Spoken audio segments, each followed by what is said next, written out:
Hello dear students, welcome back in online classes, and today we will discuss topic mode of entering into international business.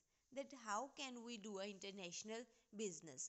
So we discuss the complete procedure of export trade or import trade. But today's lecture is on export trade. Okay, let us start from the meaning of export trade.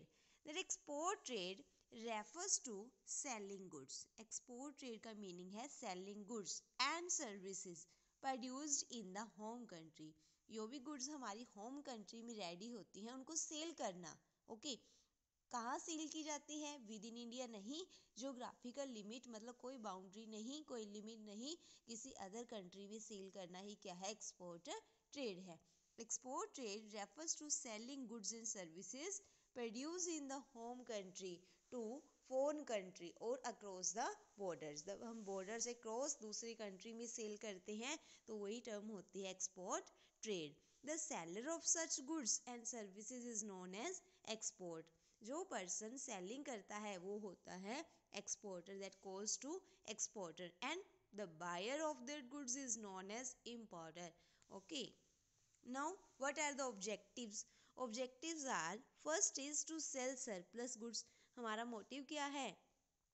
To sell the surplus goods. जो भी unnecessary goods है, मतलब अगर हमारी need fulfil हो जाती है उसके बाद भी हमारे पास क्वांटिटी पड़ी है तो उस क्वांटिटी को हम दूसरी कंट्री में सेल करके प्रॉफिट अर्न कर सकते हैं. तो सरप्लस गुड्स को ट्रांसफ़र करना है मेन ऑब्जेक्टिव एक्सपोर्ट का. Second, to make better utilization of resources. अगर हमारे पास रिसोर्सेज हैं किसी प्रोडक्ट के, मान लो हमारी जो इंडिया कंट्री है वो कृषि प्रधान है, फूड ग्रेन्स बहुत अच्छे हैं अदर कंट्री के कंपैरिजन, तो हम उसको क्या कर सकते हैं? अच्छे से यूज़ करके उसका बेटर यूटिलाइजेशन करके दूसरी कंट्री में एक्सपोर्ट कर सकते हैं. इनफैक्ट उनको वेस्ट करने की बजाय हम अच्छी गुड्स में कन्वर्ट करके अगर बाहर भेजते हैं तो अच्छी इनकम भी हमें अर्न होगी और वेस्टेज भी नहीं होगी. Third point is to earn foreign exchange. And why and with exchange we can get foreign currency as a foreign reserve. We can get dollars. ठीक है, तो फॉरेन एक्सचेंज के बदले में हमें अच्छी करेंसी, हमारी इंडिया के जो रिजर्व है, फॉरेन रिजर्व है, वो इंक्रीज होने स्टार्ट हो जाएंगे. Fourth point is to increase national income. Obviously अगर हम एक्सपोर्ट करेंगे तो हमारे देश की जीडीपी ग्रोथ जो है वो बढ़नी स्टार्ट हो जाएगी, नेशनल इनकम इंक्रीज होनी स्टार्ट हो जाएगी. To generate employment. ऑब्वियसली अगर हमने प्रोडक्शन करनी है, एक्सपोर्ट करनी है, तो एक्सपोर्ट करने के लिए हमारे पास प्रोडक्शन होनी चाहिए. तो प्रोडक्शन करने के लिए हमें मोर एंड मोर एम्प्लॉयज़ की ज़रूरत है, और एम्प्लॉयज़ रखेंगे तो उनको क्या मिलेगी? एम्प्लॉय मिलेगी, सैलरी मिलेगी. सैलरी मिलेगी तो उनका स्टैंडर्ड ऑफ लिविंग भी हाई होना स्टार्ट हो जाएगा. To increase government revenue. अगर हम एक्सपोर्ट करते हैं तो वो एक गवर्नमेंट का रेवेन्यू का भी सोर्स है, क्योंकि वहाँ से उनको टैक्स वगैरह कलेक्शन होती है. Next point is to increase international cooperation. अगर हम फॉरेन से ट्रेड करेंगे तो हमारा जो कोऑपरेशन है, रिलेशन है, उनके साथ बढ़ना स्टार्ट हो जाएगा और पीसफुल इन्वायरमेंट भी क्रिएट होगा. So students, these are the objectives of export trade. And now we discussed about export procedure. So export procedure, how we can do export. कैसे कर सकते हैं? एक फर्म अगर एक्सपोर्ट करना चाहे, गुड्स को एक्सपोर्ट करना चाहे तो क्या कंप्लीट प्रोसीजर है? तो वन बाय वन हम इस सारे स्टेप्स को डिस्कस करेंगे. And the first point is receipt of inquiry and sending quotations. Firstly buyer जो है वो एक्सपोर्टर को इंक्वायरी भेजेगा प्रोडक्शन गुड्स के रिगार्डिंग कि कितनी क्वांटिटी, कितनी क्वालिटी, क्या क्वालिटी है, क्या प्राइस है, क्या डिस्काउंट है, ठीक है, everything. He can ask exporter about anything. Okay, तो वो है इंक्वायरी. फर्स्टली बायर एक्सपोर्टर को इंक्वायरी भेजेगा कि मेरे को बताओ, सारी डिटेल दो, कब कितनी गुड्स है, क्या प्राइस है, क्या क्वालिटी, क्या टर्म कंडीशंस है, everything. Then after that exporter buyer को भेजेगा परफॉर्मा इनवॉइस. अब परफॉर्मा इनवॉइस है क्या? परफॉर्मा इनवॉइस है जिसके अंदर सारी कंप्लीट डिटेल लिखी होती है. डिटेल क्या होती है उसके अंदर? Price, quality, size, weight, shape etcetera. ये सबके रिगार्डिंग एक्सपोर्टर जो है जो मैन्युफैक्चरर है, जो एक्सपोर्टर है, वो सारा कंप्लीट इनवॉइस किसको सेंड कर देगा, बायर को। ये सारी गुड्स हैं मेरे पास, ये क्वांटिटी है, क्वालिटी है, वेट है, साइज है, एवरीथिंग। ठीक है, तो ये है फर्स्ट स्टेप एक्सपोर्ट प्रोसीजर का, कि बायर भेजता है इंक्वायरी कि मेरे को बताओ क्या कुछ है आपके पास, क्या प्राइस है, क्या वेट साइज है प्रोडक्ट का।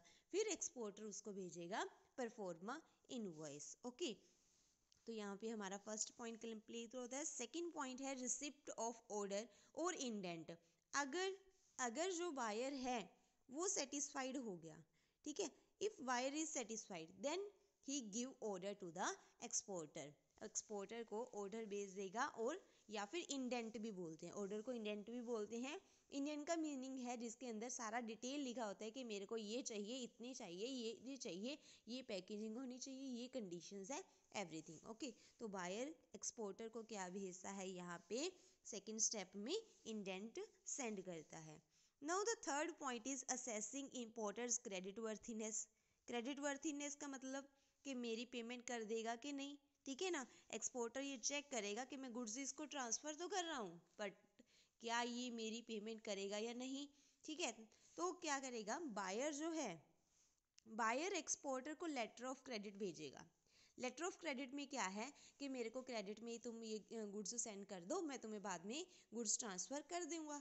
फिर वो एक्सपोर्टर जो बायर का बैंक है, बैंक के पास जाएगा वो लेटर ऑफ क्रेडिट लेके, ठीक है ना। तो जो बैंक है वो प्रॉमिस करेगा कि हाँ अगर ये बंदा पेमेंट नहीं करता तो मैं तुम्हें फ्यूचर में पेमेंट कर दूंगा। तो ये है लेटर ऑफ क्रेडिट का थर्ड स्टेप, कि जो एक्सपोर्टर है वो गारंटी लेगा बैंक से कि हाँ तुम्हें मेरी पेमेंट करनी पड़ेगी। तो ये था third step. Now the fourth step is obtaining export licence. Obviously अगर हमने एक्सपोर्ट करना है तो हमें गवर्नमेंट के परमिशन, लाइसेंस वगैरह लेना पड़ेगा। तो फर्स्टली क्या होता है, ऑब्टेनिंग आईईसी। आईईसी का मीनिंग है इंपोर्ट एक्सपोर्ट कोड, हमें रजिस्ट्रेशन के टाइम मिलेगा। Second, obtaining RCMC. आरसीएमसी का मतलब है रजिस्ट्रेशन कम मेंबरशिप सर्टिफिकेट। ये है क्या, देखो रजिस्ट्रेशन करवा ली हमने गवर्नमेंट की, तो जब रजिस्ट्रेशन हो जाती है ना तो उसके ऊपर हमारी कोई एक्सपोर्ट ड्यूटी चार्ज नहीं होती, कि अगर हम गुड्स एक्सपोर्ट करेंगे हमें उसके ऊपर कोई एक्सपोर्ट ड्यूटी, कोई टैक्स वगैरह पे नहीं करना पड़ता।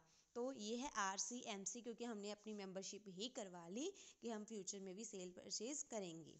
थर्ड है रजिस्ट्रेशन विद ईसीजीसी। ईसीजीसी का मतलब एक्सपोर्ट क्रेडिट गारंटी कॉर्पोरेशन, जिसके अंदर हमारी लाइसेंस वगैरह करवा सकते हैं, ठीक है। तो ये फोर्थ स्टेप था। Now fifth step is obtaining pre shipment finance. Pre shipment मतलब पहुंचाने से पहले हमें शिपमेंट करवानी है। तो कैसे होगी, देखो सबसे पहले जो एक्सपोर्टर है जिसने गुड्स को भेजना है वो बैंक के पास जाएगा लेटर ऑफ क्रेडिट लेके। तो प्री शिपमेंट का मतलब है फाइनेंस की ज़रूरत है। गुड्स को मैन्युफैक्चर करने से पहले हमें थोड़ा बहुत फाइनेंस की ज़रूरत है। किस किस के लिए फाइनेंस की ज़रूरत पड़ती है, जैसे कि रॉ मटेरियल के लिए, ठीक है, और रॉ मटेरियल के लिए, पैकेजिंग के लिए, अदर कंपोनेंट्स के लिए, प्रोसेसिंग के लिए, ठीक है, बहुत सारे पैसा चाहिए होते हैं। तो उन सब के लिए वो क्या करेगा, बैंक के पास जाएगा कि मेरे को थोड़ा सा फाइनेंस दो, मनी प्रोवाइड करो ताकि मैं गुड्स को मैन्युफैक्चरिंग स्टार्ट कर सकूं। ओके, तो ये हो गया प्री शिपमेंट का step. Now the next sixth point is production and procurement of goods. जब हमें थोड़ी बहुत चार्जेस मिल गए, थोड़ी बहुत ही स्टार्टिंग करने के लिए मनी बैंक ने प्रोवाइड कर दी, तो उसके बाद प्रोडक्शन प्रोसेस क्या हो जाती है, स्टार्ट हो जाती है। Seventh, pre shipment inspection. Pre shipment inspection का मतलब है क्वालिटी को इंस्पेक्शन करना। देखो अगर हमने इंडिया की गुड्स को फॉरेन कंट्री में ट्रांसपोर्ट करना है, एक्सपोर्ट करना है, तो उससे पहले, भेजने से पहले क्वालिटी इंस्पेक्शन होती है। क्वालिटी का कोई स्टैंडर्ड होता है, तो उस क्वालिटी को चेक करवाया जाता है कि हाँ ये क्वालिटी उसके अकॉर्डिंग ये गुड्स मैन्युफैक्चर हुई हैं, क्या उस क्वालिटी स्टैंडर्ड के अकॉर्डिंग है या नहीं। तो गुड्स भेजने से पहले क्या होता है, क्वालिटी इंस्पेक्शन होती है। फिर है eighth, excise clear. Excise clear में देखो, the export goods are generally exempted. मैंने आपको पहले ही बताया कि एक्सपोर्ट करनी है गुड्स तो उसके ऊपर कोई टैक्स नहीं है। अगर हमने ऑलरेडी टैक्स पे कर रखा है तो उनको हम आरसीएमसी दिखा के, आरसीएमसी दिखा के अपनी जो एक्सपोर्ट की चार्जेस जो हमने पे किए थे वो वापस भी हम, रिफंड भी हम करवा सकते हैं। आरसीएमसी का मतलब रजिस्ट्रेशन करवाई थी पहले, हमें सर्टिफिकेट मिला था रजिस्ट्रेशन का, मेंबरशिप का, तो हम वो शो कर सकते हैं। फिर होता है ninth step, obtaining certificate of origin. Obviously अगर हम गुड्स एक्सपोर्ट करनी है तो बायर कहेगा दिखाओ कि ये आप ही की कंट्री में रेडी हुई है, क्योंकि उनको हम पे तो ट्रस्ट है कि मैंने इंडिया से मंगवाई है। बट क्या पता वो गुड्स हम कहीं और से परचेज करके उसको भेज दें, तो नहीं, जो इम्पोर्टर है वो सर्टिफिकेट ऑफ ओरिजिन मांगता है कि मेरे को दिखाओ कि यस, हाँ, ये गुड्स इंडिया में ही प्रोड्यूस हुई हैं। तो एक्सपोर्टर को सर्टिफिकेट ऑफ ओरिजिन किसे भेजना पड़ता है? इम्पोर्टर को। 10th point is reservation of shipping space. अब हमें शिप में भेजना है सामान, तो हमें शिप में रिजर्वेशन भी करवानी पड़ती है। तो उसको पहले तो हम शिपिंग वाले को बोलेंगे, शिपिंग कंपनी को, कि हमारी रिजर्वेशन करो। तो फिर क्या करेगा, वो ऑर्डर ले लेगा, ठीक है, भेज देना भाई, ले जाएगा वो। फिर शिपिंग एग्रीमेंट के बाद क्या होता है, नेक्स्ट जो है 11th पॉइंट। 11th पॉइंट जो है पैकिंग एंड फॉरवर्डिंग। जब हमने शिप का ऑर्डर ले लिया, फिर हम गुड्स को पैक करते हैं और डिलीवर करने के लिए रेडी हो जाते हैं। एक्सपोर्टर, एक्सपोर्टर जो है एक रेलवे अथॉरिटी है। अब हमने शिप तक पहुंचाना है, शिप तक भी पहुंचाने के लिए हमें रेलवे अथॉरिटी की परमिशन लेनी पड़ेगी, क्योंकि रेलवे अथॉरिटी, रेलवे के थ्रू ही हम, रेलगाड़ी के थ्रू ही हम अपनी गुड्स को एक्सपोर्ट करेंगे शिप तक, ठीक है ना। तो रेलवे वाला रिसिप्ट हमें दे देगा कि हाँ ठीक है पहुंचा दो, हम पेमेंट कर देंगे, और उसके बाद एजेंट हमारा ले जाएगा और रेलवे से शिपिंग तक वो पहुंचाएगा। Next point is insurance. Obviously अगर हमने गुड्स पहुंचानी है, ठीक है ना, सी पोर्ट के थ्रू, सी पोर्ट के थ्रू पहुंचानी है, तो कभी भी कुछ भी हो सकता है, तो उन सब से बचने के लिए हमें इंश्योरेंस करवाना नेसेसरी है। And 13th step is custom clearance. Custom clearance करवाने के लिए हमें क्या करना पड़ता है, बहुत सारे डॉक्यूमेंट्स ये सारे रेडी करने पड़ते हैं। एक्सपोर्ट कॉन्ट्रैक्ट हो गया, लेटर ऑफ क्रेडिट हो गया, कमर्शियल इनवॉइस हो गया, सर्टिफिकेट ऑफ ओरिजिन हो गया, ठीक है ना। तो सारे सर्टिफिकेट हमने तैयार करने हैं, और शिपिंग बिल के साथ, शिपिंग बिल जिसके अंदर सारा कुछ प्रोसीजर है कि कहाँ पहुँचाना है, कब, कितना, सब कुछ, ठीक है ना। तो ये सारी हम रेडी करके कस्टम क्लियरेंस करवाते हैं। 14th स्टेप है ऑब्टेनिंग मेड्स रिसिप्ट। उसके बाद हमें मिलती है मेड्स रिसिप्ट। हम करते हैं कि जब शिपिंग वाले क्या करते हैं, हमें रिसिप्ट दे देते हैं कि ऑब्टेनिंग मेड्स रिसिप्ट क्या मतलब है, उसके अंदर लिखा होता है कि किस वेसल में जाएगा सामान, ठीक है, किस वर्थ में, जैसे रेलगाड़ी के डिब्बे होते हैं उसी तरह से सी के शिप्स में क्या होते हैं, बर्थ बने होते हैं, किस डेट को चला जाएगा, क्या डिस्क्रिप्शन है, कौन सी गुड्स हैं, ठीक है ना, तो वो हमें मिल जाएगी। फिर क्या होगा, पेमेंट ऑफ फ्राइट, हम पेमेंट करेंगे फ्राइट चार्जेस की। फिर शिपिंग रिसिप्ट जो हमें मिली थी, मेड की रिसिप्ट मिली थी, वो हम शिपिंग कंपनी को देंगे और अपना बिल ऑफ लोडिंग स्टार्ट हो जाएगी। नेक्स्ट स्टेप है preparation of invoice. Invoice ready होती है। CNF का मतलब है carries and freight agent. Carries and freight agent क्या करेगा, इम्पोर्टर को गुड्स पहुंचा देगा, ठीक है ना, शिप वाला आगे गुड्स को पहुंचा देगा, गुड्स डिस्पैच हो जाएंगी। फिर इम्पोर्टर जो भी कैरीज एंड फ्राइट के चार्जेस हैं वो पे करेगा एजेंट को।